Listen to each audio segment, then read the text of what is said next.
Hey, what's up, guys? We're back again. We're still in quarantine, so I haven't had a chance to do any fishing. But I thought I would show you how to tie a Carolina rig. Will asked to show it in detail, so I'm gonna go ahead and do that for you. I'm gonna show you how to do a Carolina rig and kind of explain how it kind of fishes also, because I didn't go into detail on how you could fish the Carolina rig. So what you're gonna need today is we're gonna need your main line, right? So this is your main line. And what you'll also need is a weight. Find a weight here. I like to use these no-roll sinker weights. This is a 1 ounce no-roll sinker. I like them better because when there's current, these tend to roll less. So it'll be better to keep your bait and weight in a more consistent location, especially if there's currents, right? So yes, you'll need the main line. You'll need a weight, and this is a slip weight, right? So it can slide up and down the main line. Okay, slip weight. You are going to need some beads, and you're going to need a swivel, and you're going to need a hook. I like to use for trout specifically, and like smaller fish. Sometimes I fish the surf. I like to use these long shank size 4 hooks. That's because it keeps the bait straighter. So yeah, the hook, the beads, the swivel, the weights, okay? And you will need a little bit of leader line. So how you do it is you take your main line, okay? So you have your main line here. And you'll take a bead. Take two out here. Close it. Take your bead. Okay, take the bead and you put it into your main line. Right? Just like so. Then you take your weight, slip weight, and you put it through your main line. Notice on your slip weight, not all slip weights are shaped like this, but a lot of slip weights are shaped with one side that is smaller than the other, right? And the reason for that is because when you're casting the line out, you want the heaviest part of the weight going out first, right? So that the momentum and the energy is carried by the heavier side of the weight.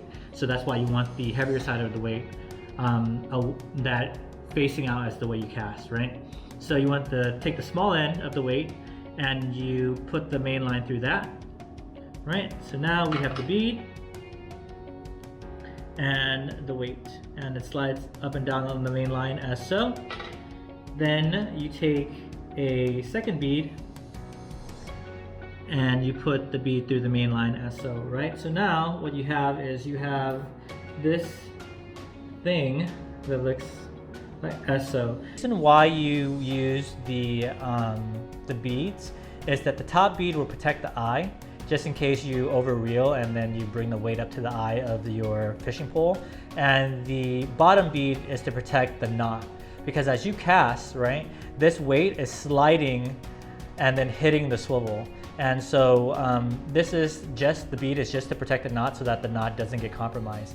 I don't always use a bead just because I'm lazy and that's just another thing to do, or maybe there might not be a bead around. You don't necessarily have to use a bead, but when you hook onto something big and then maybe your knot might be compromised and you lose that fish, you're gonna regret it, right? So always better to be safe than sorry.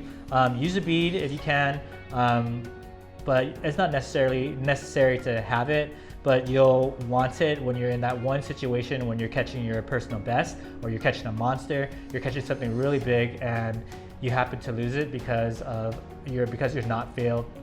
So yeah, use a bead. So the next part would be the swivel, right? So what you do is you take your main line and you put it through the swivel. The knot I like to use is called an improved clinch knot. It's super easy, right? So here's the swivel, I put it through the eye. I like to hold it right here on top of the swivel, so it gives me a little bit of space. And then I will take this line and I'll wrap it around the main line, the tag end of the line, and wrap it around the main line 7 times. I like 7 because it's a lucky number. You can do more, you can do less. If you do more, the knot might be bigger.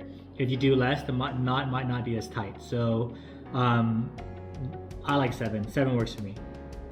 So because I held the tag end, you can see that because I held like the end of the swivel, you can see that I made this little loop here at the end, and that's the reason why I hold it there. So what you want to do is after you wrap your main line, the tag end of the main line 7 times around the main line, you take this and you put it through this loop that you've made here, right? And then by doing that, you've created another loop here, and you want to put that tag end through that loop, okay? And then you want to hold it tight. You want to hold that tag end tight. You want to lubricate the line a little bit because monofilament stretches with heat, and you don't want to compromise your line by not lubricating your line, because the friction when you pull it down causes heat. See, now the knot is nice and tight, all right? And you can now cut the tag end off. So I'll show you how to tie it again, because I'm going to have to do it again anyways. We have the main line plus the bead to protect the eye plus the weight, right? With the heavy end facing outward, a bead on the bottom of the weight to protect the knot here at the swivel before when we cast, right? Because when we cast, the weight goes boom and right onto the swivel. So the bead there is to protect the knot. Once we have this all set, you take the other end of the swivel and you have your leader line. Again, I'm going to tie an improved clinch knot. What you do is you put the line through the eye, and then again we're going to take it and we're going to wrap this line 7 times around. 1, 2, 3, 4, 5, 6, 7. Okay, and then again I have this hole here, this like little piece that right there between there, and then I'm going to go ahead and put the tagline through that hole. And by doing that, now we've created another loop here. And so what we're going to do is we're going to take this tag end and put it through the loop.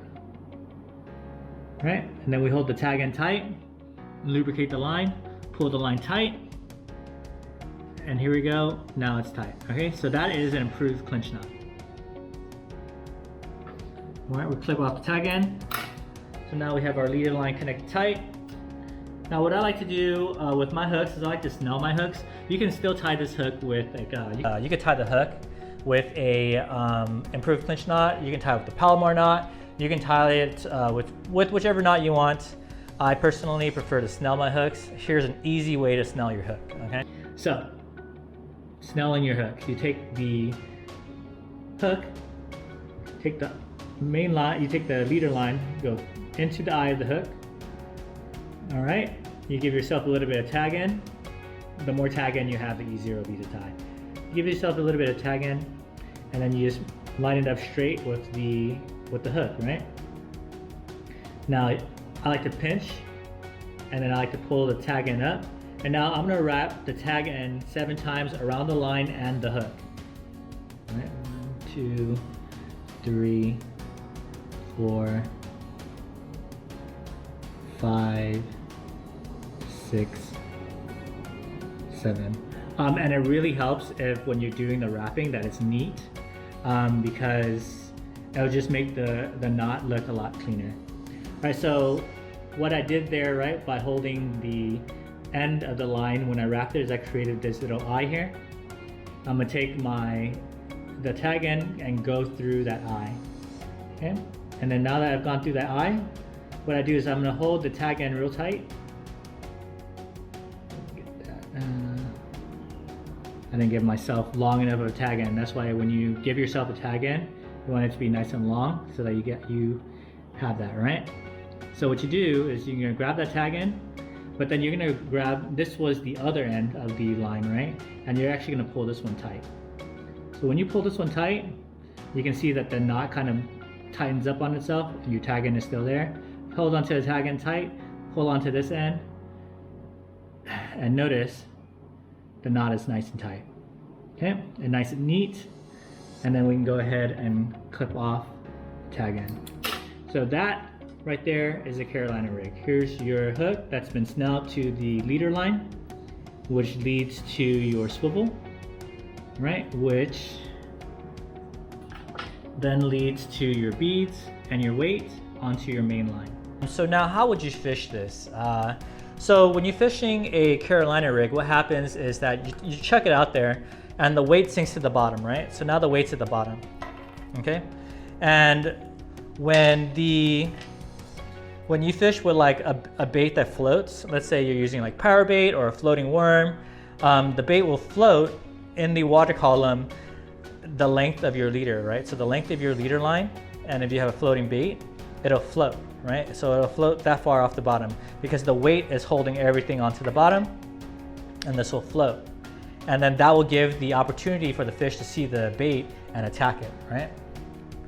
Like say this was floating, it'll float, and it'll give the opportunity for the fish to see the bait and attack it. If you're using a bait that doesn't float, what will happen is that the bait will sit on the bottom.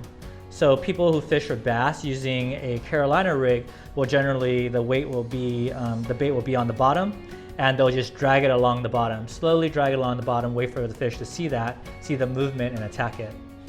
Also, what you can do is you can, if you're not fishing the bottom with the Carolina rig, and you're letting it float, you can do a retrieve. And as you retrieve it, the weight is off of the bottom, and then the bait is kind of just getting washed around behind it. So like, depending on how fast you retrieve, your bait will either be swimming or dragging on the bottom. When I fish for perch using this method, I use a real light bait, a real lightweight, and because there's current, the bait ends up being washed around. My sound effects there. Washed around in the wash as you drag it along. So then that gives an opportunity for the fish to see and attack the bait. Okay, so yeah, that is how you tie a Carolina rig and how you would fish it. There's two ways, right? Number one is the bait and weight, which you cast this out there and you let it sit, and the bait can either be floating in the water column because it's a floating bait, or sitting on the bottom of the water bed, like the lake bed or the ocean or whatever, and it'll sit there at the bottom, and it'll get off scent, and fish will be able to smell it, detect it, and then take a bite out of it.